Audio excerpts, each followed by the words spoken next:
आज अभियंता दिवस के अवसर पर आप सबको हार्दिक बधाई। इंजीनियर्स डे के अवसर पर बाढ़ के सर सैयद ITI के जाने माने प्रिंसिपल श्री विजय तिवारी जी से सीधे बातचीत करते हैं। सर, इंजीनियर्स डे की आपको हार्दिक बधाई। इस अवसर पर आप हमारे दर्शकों को संबोधित करें। इंजीनियर्स डे भारत में हर वर्ष 15 सितंबर को मनाया जाता है। ये इंजीनियर्स डे मोक्षगुंडम विश्वेश्वरैया के जन्म दिवस पर, जिनका जन्म 15 सितंबर 1861 के कर्नाटका के छोटे से गांव में हुआ था और आगे चलकर ये इंजीनियर्स फील्ड के पायनियर बन गए और ये सभी विश्व स्तर पर सभी इंजीनियर को इन्होंने प्रोत्साहन दिया। ये भारत के सर्वश्रेष्ठ इंजीनियर में से एक थे। मैं सारी जनता को ये बताना चाहता हूँ कि टेक्निकल एजुकेशन लेकर बच्चे अपने कल्चर एंड सिविलाइजेशन को काफ़ी डेवलप कर सकते हैं, क्योंकि हमारा भारत देश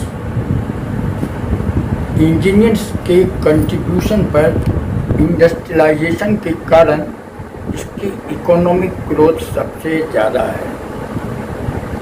किसी भी इंडस्ट्री में इंजीनियर्स की सबसे बड़ी योगदान होती है और एक स्टूडेंट को इंजीनियर बनने के लिए टेक्निकल स्किल होना बहुत ज़रूरी है और उनका ब्रेन भी टेक्निकल होना चाहिए, क्योंकि इंजीनियरिंग कंपटीशन टफ होते हैं और इंजीनियरिंग कंपटीशन के लायक उनको बहुत से न्यूमेरिकल प्रॉब्लम्स को सॉल्व करना होता है और अनअटेम्प्ट क्वेश्चन को स्टेप वाइज उसको सॉल्व करना है। तो हमारा यह कहना है कि भारत की प्रगति के लिए सभी अभिभावकों को अपने बच्चों को इंजीनियर्स बनाने पर ज़्यादा से ज़्यादा ध्यान देना चाहिए, जो कि मिनिस्ट्री में हमारे कंट्री की इंडस्ट्रियलाइजेशन में काफ़ी मददगार हो सके। तो सर, आज के समय में विद्यार्थियों में इंजीनियरिंग के प्रति अभिरुचि घटी है, उसके मुख्य वजह क्या है? एक्चुअल आज का जो एजुकेशनल स्टैंडर्ड के जो क्वेश्चंस आ रहे हैं वो क्वेश्चंस इंजीनियरिंग कंपटीशन से काफ़ी अलग हैं। वो बुकिश क्वेश्चन है। इंजीनियरिंग में जो भी क्वेश्चन पूछे जाते हैं वो सभी अनअटेम्प्ट क्वेश्चन होते हैं। फॉर्मूला वही होता है, लेकिन उनका ब्रेन टेक्निकली डेवलप होना चाहिए और उतने हर जगह सही टीचर्स भी उपलब्ध नहीं हो पाते हैं। जैसे अभी हमारे बहुत से लड़के खास करके देखेंगे कोटा चले जाते हैं, कहीं और चले जाते हैं कि वो इंजीनियरिंग कंपटीशन की तैयारी कर सकें। इसकी वजह यह है कि हर जगह इंजीनियर्स की एजुकेशन को, यानी जिससे लड़का इंजीनियरिंग कंपटीशन कम्पीट कर सके, वैसे टीचर्स की बहुत बड़ी कमी है और यही कारण है कि उनका इंटरेस्ट भी इंजीनियरिंग फील्ड से घट जाता है। तो सर, टीचर्स की जो कमी है इसकी वजह क्या है सर? इसके मतलब क्या कारण है जिस कारण से टीचर्स की कमी है?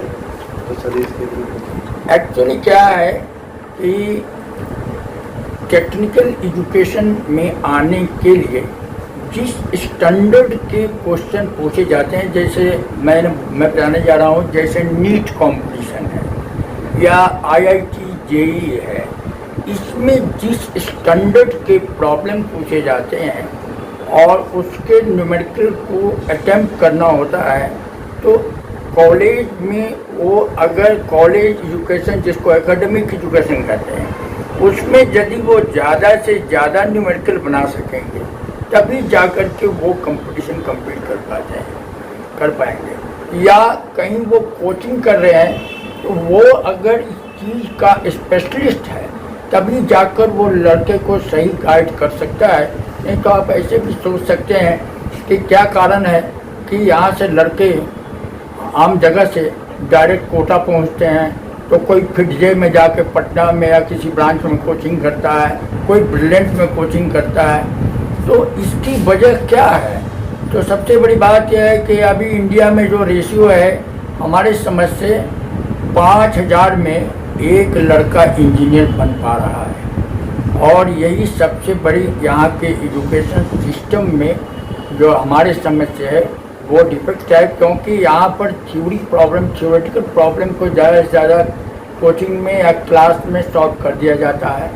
लड़के न्यूमेरिकल क्वेश्चंस को अटेम्प्ट करने में असमर्थ हो जाते हैं, क्योंकि उनके पास वो कैपेबिलिटी नहीं है कि वो IIT JEE या नीट का जो बैक ईयर क्वेश्चन पेपर्स है उस स्टैंडर्ड को फॉलो कर सकें। तो सर आप प्रति वर्ष अपने संस्थान से कितने ITI इंजीनियर्स बनाते हैं?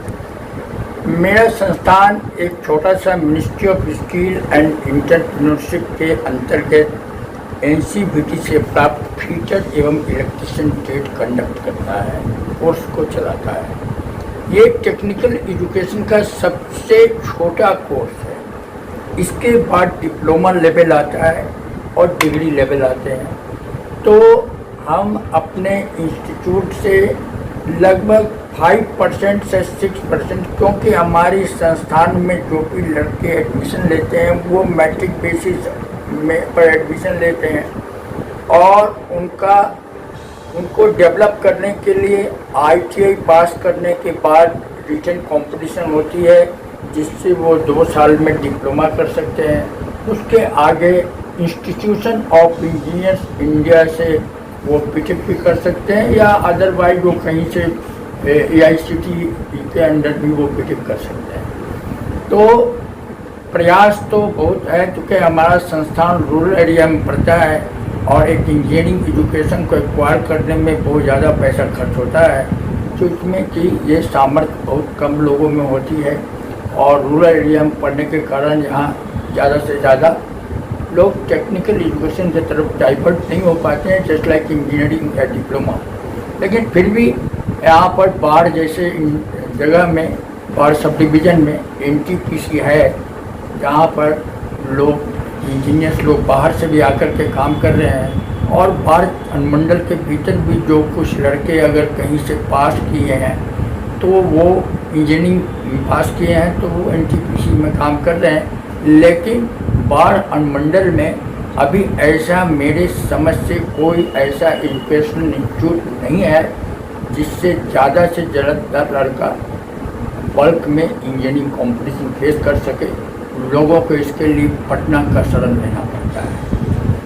तो आज के बदलते परिवेश में किस प्रकार विद्यार्थियों को पुनः इस क्षेत्र की ओर अग्रसर किया जा सकता?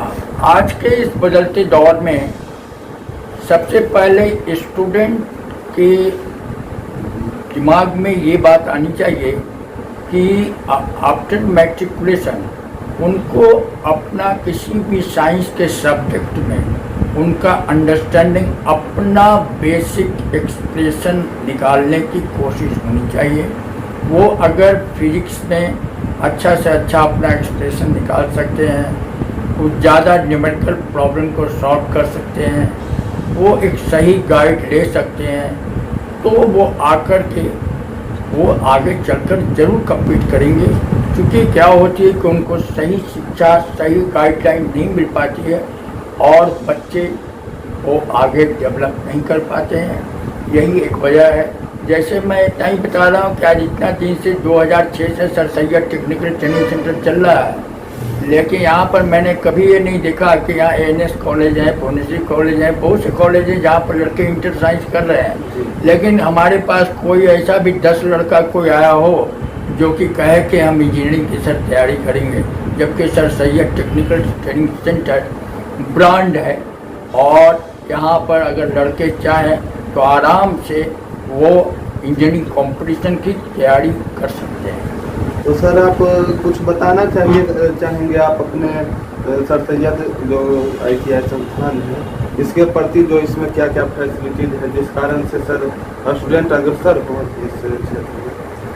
देखिए, सबसे पहली बात यह है कि पहले सर सैयद ने जो भी ITI करने आते थे वो मैट्रिक बेसिस पर आते थे। उसके बाद ITI कर या तो ISC करके आते थे तो ITI करते थे, और ITI कर लिए तो वो फिर ISC के लिए जाते थे। लेकिन अब government of Bihar and government of India ने मिल करके ITI first year plus Bihar school examination board से इंटर साइंस की हिंदी इंग्लिश की एग्जामिनेशन होती है, वो टेक्निकली ISC के बराबर है।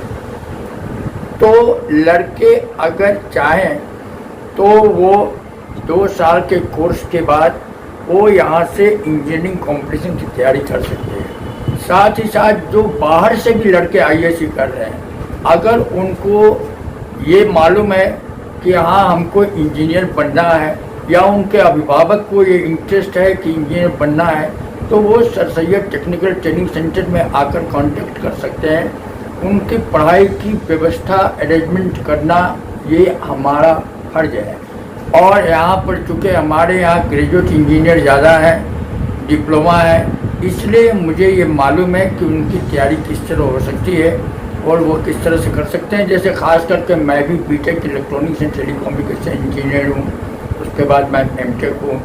तो इस तरह से मैं बहुत सी चीज़ों को जानता हूँ और मेरा भी एक एज हो चुका है, तो मैं अब ज़्यादा कहीं प्रचार करने नहीं जाता। लेकिन अभी तक मैंने जो 2006 से अभी 2021 तक जो चल रहा है, इसमें मैंने किसी भी लड़के को ये नहीं जाना कोई बाहर से आकर के यहाँ मुझे कहे कि मुझे यही कंपटीशन की तैयारी करना है और मुझे इस सब्जेक्ट में क्या है, किस तरह से तैयारी होगी, ऐसा किसी ने नहीं पूछा है।